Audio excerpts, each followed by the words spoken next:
Good day, everyone. So, what happened? I was trying to start my videos and everything up again, but then once again, as usual, more shit pops up. Sorry, I'm just adjusting the height. But yeah, more shit pops up. And I had to stop and fuck around with my phone for a hot minute just so I can be able to delete like 10 videos that I had already deleted in the trash. And it's like, oh, we're not going to delete any of your videos for 17 months.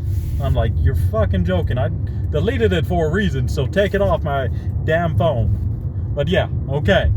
Now that we are here.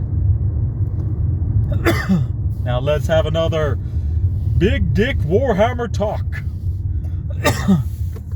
And a battle report. So I don't know if I've talked about this one, but so what happened was over the weekend. I went over to my LGS. The one where I play the most at. So I'm at the LGS. And then I see one of the guys. So one of the guys who plays Necrons. Hold on, let me think.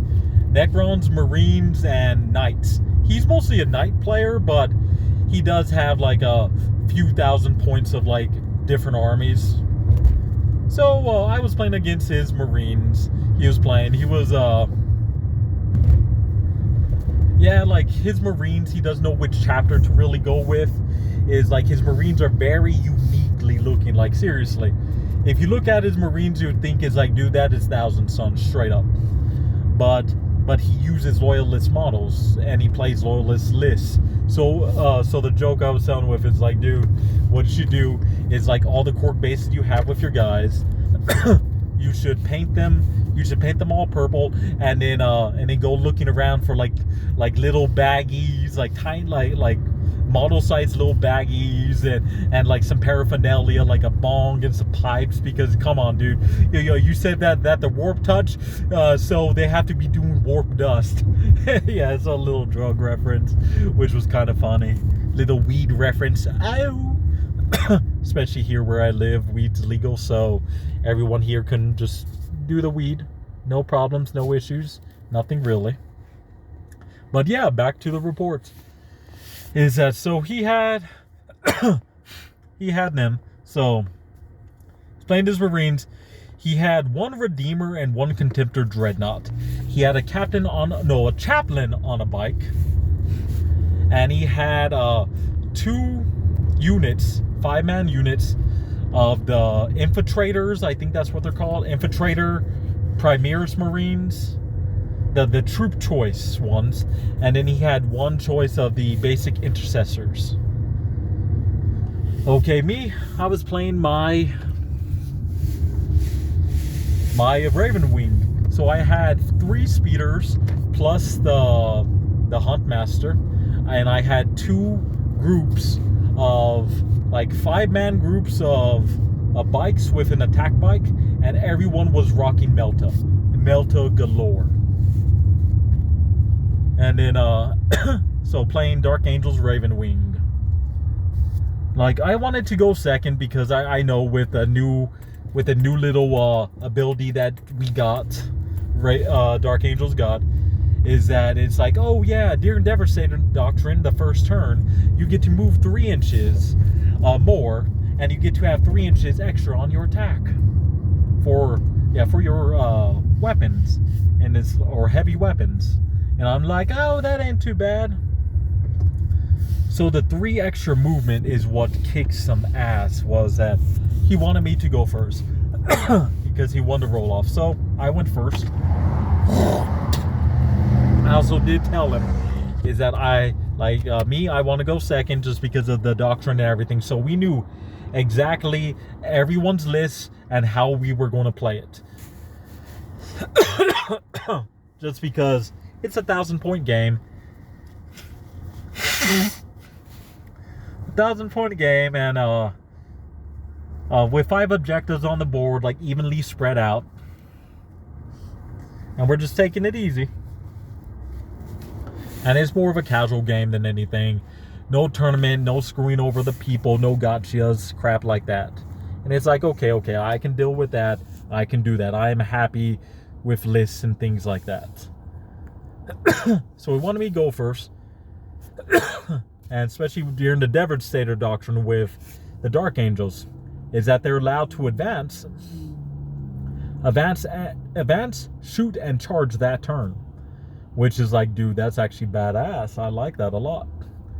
So, oh crap, I dropped my phone, but I caught it. I caught my phone. Okay. Is that, after that, was that he wanted me to go first. So I went first, no problem, no issue, nothing really, dude. And then I go first, so I advance my Dark Angels, and dude, the bike's moving 23 inches, and the speeder's moving freaking 26 inches, dude. It was, or no, not 26, like 25 inches. And dude, they rocked across the field, dude. Like, we were like a foot into it, and then the board was like 42 by 30, and then just zoomed all the way across, like boof. I was right there, turn one, and he's like, oh shit. So what I did was, I was close, and I had all my Melta and everything close, and I had all my land speeders with the rockets on it. So I shot all my rockets. Well, I first shot my Melta. I had two bike squads, one on the right, one on the left. So the one on the left, I shot first, but I only had my my Melta aiming at his Contender Dreadnought. So I shot at it and did like nothing to, and he blocked both of them because his Contender had a 6-up invuln save, and he got the 6-up invuln save, and I'm like, all right, 2 6-up invuln saves from my heavy Melta, okay. And then I also played that stratagem that where if you have a land speeder like within 8 inches or 6 inches of like an enemy model, is that you get +1 to shots. 6, 8, or 12 inches, something like that. So I had them there. And then so all my shots were +1, even my heavy weapons. Yeah, my heavy weapons had a minus. And then with the Devastator Doctrine is that I shoot all my weapons with a -1 if I advance that turn. So it's like, okay. So with that +1 that I added to it, is it took away all the minuses. So I'm fine with that.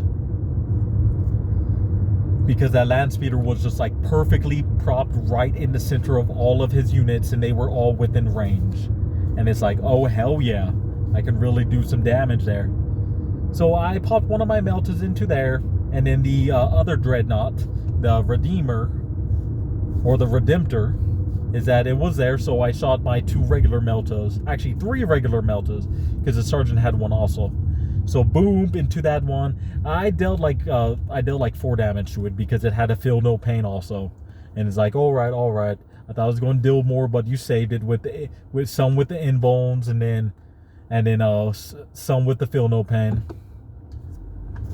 Okay, and then with that bike squad and then I shot everything into like the first 5-man squad of the infiltrators. Yeah, I wiped them out, dude. It was like 30 something shots, 32 shots. 32 or 34 shots, but I just pumped them all. No, 30 shots. Yeah, pumped all the shots into them. Burp, tore them up. So we went down. So that squad went down. I gained some points because of the Death on the Wind, the Ravenwing secondary. We were only doing 1 secondary and the main mission in battle in the battlefield or battle zone Nephilim. So we were doing that. And then the other bike squad on the right side was that I shot all my Melta into his Redemptor Dreadnought. I killed that thing. Well, I didn't shoot all of it yet. I actually had like 3 land speeders shoot all their rockets and their Meltas also into the Dreadnoughts. So I was able to get the Contemptor Dreadnought down to 1, and then the Redeemer down by like 3, or Redemptor down by 3. Then my bike squad went, and then the bike squad shot all all 5 melta shots into the Redeemer, because I'm like, all melta shots into the Redeemer, all bolter shots into the Contemptor. I took out his what's that called? I took out his Redemptor. His Redemptor exploded on a 6, and it dealt D3, so he rolled a dice and 3 damage to my bike squad, so 1 bike died. And then it went to the other side and dealt 2 damage to his Tech Marine, and then 1 damage to the Redemptor, but the Contemptor. The Contemptor was already at 1, so the Contemptor exploded too, dealing another 3 damage to his his Tech Marine. So it's down. And then I still had my Talon Master alive, so I shot everything I got at the Tech Marine from the Talon Master. And the Talon Master, since I was Dark Angels, I also put Hunt for the Fallen, so he was the Fallen member. And then I took him out. And this is all turn 1 before he could do anything. And then after that, he's like, I concede, because you literally took out 2/3 of my army. Actually, literally the only bit of his army was left was his captain on a bike, or chaplain on a bike, and his 5-man squad of intercessors. And I did tell him that list, this is a very powerful list. This list is highly optimized, and this list is literally set up where I'm literally clubbing seals kind of list. I told everyone that because I haven't played my freaking Marines in a while, and I like playing them. My Ravenwing, I love that shit. So I was playing that, and then took him out, and then he conceded, but he said is that, well, I do want to try out my chaplain, like as if he was charging on, like, all right, go for it, go into the bike squad. Yeah, is that because he's not a Dark Angel chaplain, he's unable to switch out the Crodius for like a Power Fist and stuff, so all he had was his Crodius. And he went there, -1, and then Armor Contempt, and he literally did 1 damage. He had like 8 attacks and all that different shit there. And then it's just like, yeah, it's Armor Contempt, boom, boom. And only like 1 damage he dealt, and he's like, yeah, I need to rethink this list, because you really showed me that this list wasn't that strong. So we talked for a hot minute about like how to fix his list up. And then after that I'm like, okay. So I hung out for a bit, talked with friends, had some fun, and then a buddy of mine came in. I'm going to call him Big Barry. Yeah, so the first guy was Johnny. Johnny I played. Johnny Rocker. And then Barry Blue Jeans came in. So Barry Blue Jeans came in. He plays Dark Eldar. Pretty cool homie, really chill. And since we live in a state where we can marijuana is legal, yeah, we smoked a few bowls together. And he had some weed that was like wedding cake, and it was like nice, smooth, sweet. It had like no burn or no harshness. It was good. Yeah, so and then we went in there. We played a game. I told him everything about my list, what it does, how it moves, all the stuff. So he went for turn 1. He got himself a new Dark Eldar vehicle that's called like the Tatalis or something like that. It's like massive, dude. I thought it was a Lord of War. It was that damn big. I'm like, dude, what the hell? That's a Lord of War, homie. That thing is massive. And he's like, nah, it's just a heavy transport that can hold 16 people, top, open top, and all that stuff. I'm like, dude, that thing is nasty looking. So he went first. He's still a pretty new player. I did tell him, it's like, dude, this army will squash you and everything. So he was expecting, so he had several of his guys in transports and several of his guys in the back. So they were waiting for the stuff. And then so his first turn 1 is he brought like, I think his Raider or something, like the transport open top that can hold like 12 people or something. So he brought that up front, moved it forward, and then he brought up the Tantalus really close. It was in deep strike, and turn 1 it could drop down. So it's like, okay. he brings it close, and then I measure, and it's like, well, since it's a hover vehicle, it has to do from the hull. So he had to move the vehicle back even further, 8 inches away from like the closest enemy unit. So he moved it back. He still was able to fire and do stuff, but he wasn't. And then he tried to charge just so he could attack with like its dark tide wings or whatever, since it hits on 4s. And he failed the charge. So it's like, okay. And then yeah, he shot up some things. He took out one land speeder. And it's like, okay, you took out one land speeder, and then I sent all my guys out. I destroyed both his vehicles, destroyed took over like 3 objectives that turn, or like 2 objectives he had.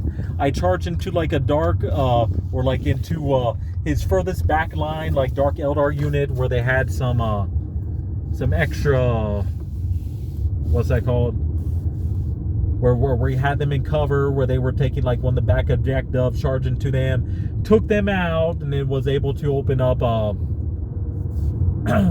shit, I forgot what it was able to take that objective. So I had like 4 objectives, turn 1, including the center. And then yeah, because I popped that vehicle, I also had my hunt master shoot everything into like his is like a squad of racks, where he had a homunculus with them, and tore them all up. The homunculus lived because it was a character not attached to the unit. I'm like, okay. And then on the other side was that I destroyed his Tadalus, and then he moved his guys up top and then into a building, and then I shot all my because I already declared my targets when I was shooting him, is that I shot all my shit into his squad of like infantry that was already in the building. So and the next turn is that he brought out his guys and his Archon. They jumped down, attacked my Marine squad, my bike squad. He killed 3 of the bike squad peoples. And then after that, I pretty much wiped the board. And he only had 1 sniper left. And after I took out his Archon, like little heavy blade squad, and his Archon out, it is turn 2, and it's just like, he's like, dude, that list is powerful. I was like, yeah, dude, I told you, homie, it was a stupid, crazy, strong list, dude. But I told everyone that. I told them exactly what I would do, how I would move, and all that stuff, just so they would prepare. I'm like, dude, this is my plan. This is what I'm going to do. So he knew exactly what I was doing, but I'm not going to be playing that list again, just because it's too damn powerful for everybody's power level at this moment. But anyways, guys, I'm going to end the video of my little battle report with Big Dick Warhammer Talks. All right. So y'all take care, like and subscribe, and remember, most importantly of all, always love the Kellhound. You all take care now.